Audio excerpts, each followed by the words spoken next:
Perry, good seeing you again. You're styling and profiling, looking good, my brother. How are you? Thank you. Is that Nardwar? What's going on? So, my question for you is: you and Eddie Alvarez obviously have been very good at reinvention. Your last MMA fights were in 2021, and since then you're undefeated in bare knuckle. You become sort of the face of bare knuckle, considering you're undefeated. Eddie also has a win over Chad Mendes. How's it feel to fight another guy who is a master of reinvention and fight someone with such an exciting style just like yours? Eddie, he's looking like he's gonna be tough. He looked like he trained for this. He knows what he's up against, I guess, and I really got to be on top of my game. I'm excited to go out there and have a battle, be faced against adversity. If he hits me, if he cuts me, if he hurts me, I got to stay tough, stay platinum, and keep coming at him. Platinum is one of the world's greatest conductors and absorbers. And, I'm going to absorb everything he has and give it back to him 100-fold. And I'm trying to knock him out, man. I want to see how many times he gets up. Yep. And even if you fell asleep in the ring, I don't think you're capable of putting on a boring fight. You have been in exciting fights throughout your entire career. If David said, hey, we're going to go full steam promotion and put the company on your back, would that add an extra layer of pressure, you being the poster child and you being pretty much the face of the brand and BKFC? Oh, because I've been in the fight game in combat sports for quite some time now, and I've had lessons and I've been through ups and downs, and this is what we do it for, man, to get the credit and the respect that I deserve, and I'm finally getting it. I'm getting the money, I'm getting the attention, I'm getting the respect. I was up there on stage at the press conference like what I was thinking. I was like, man, I feel like I don't have to say shit because everything's going to speak for itself when I get in the ring on Saturday. But then I thought about it. So I asked Eddie a question. I said, well, what do you think you're going to do? So, a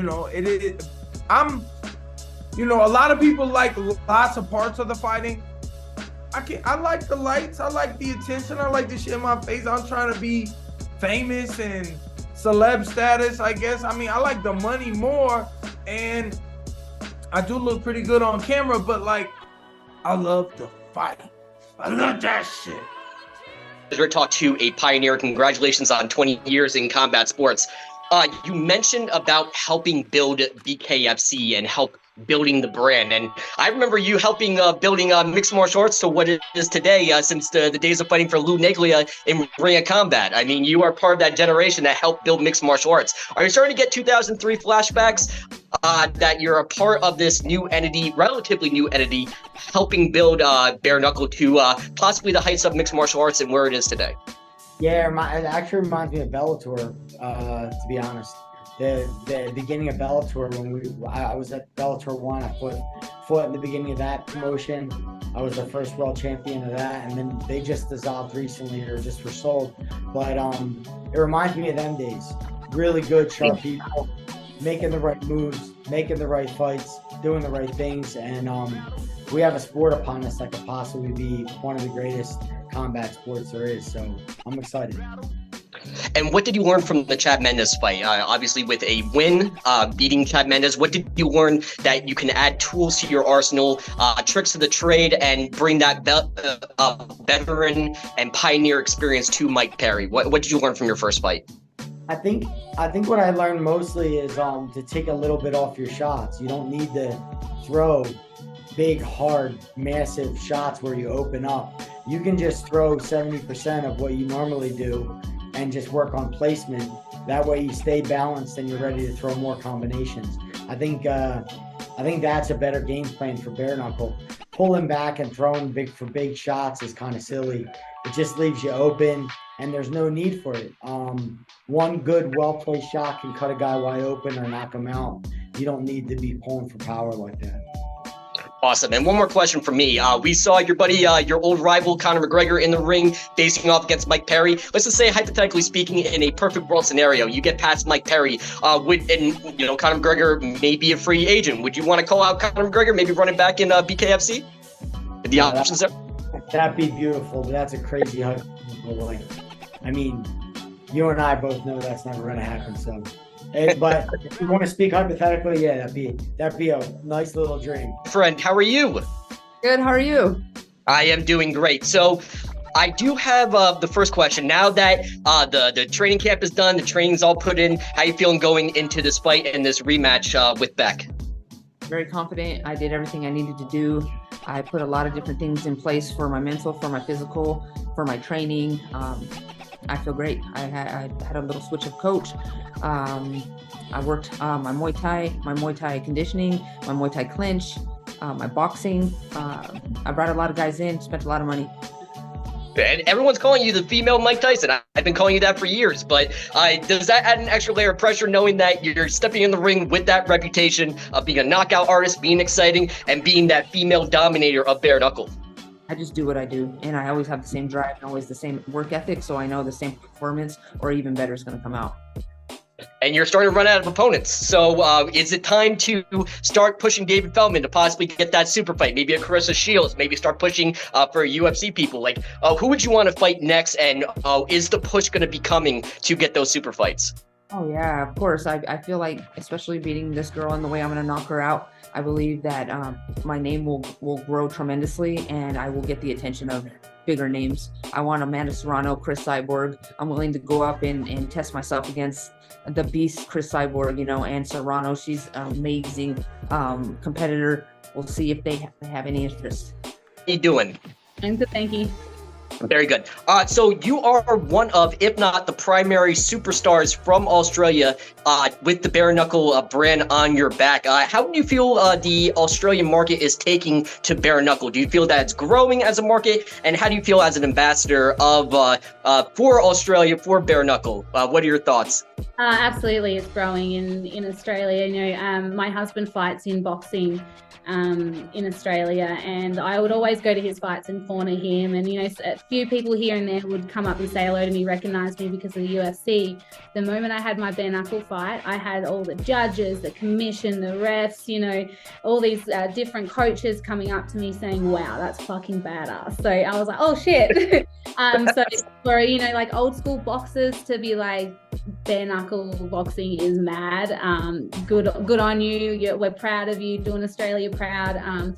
It's definitely would be a hit in Australia. And yeah, it'd be cool to see bare knuckle come down under, and I definitely would sell out easy.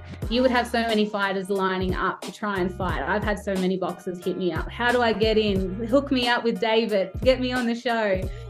So yeah, they wouldn't have any trouble coming to Australia, that's for sure. I also saw you hanging out with Miss Penny, an old Ultimate Fighter rock star alumni. Shout out to her.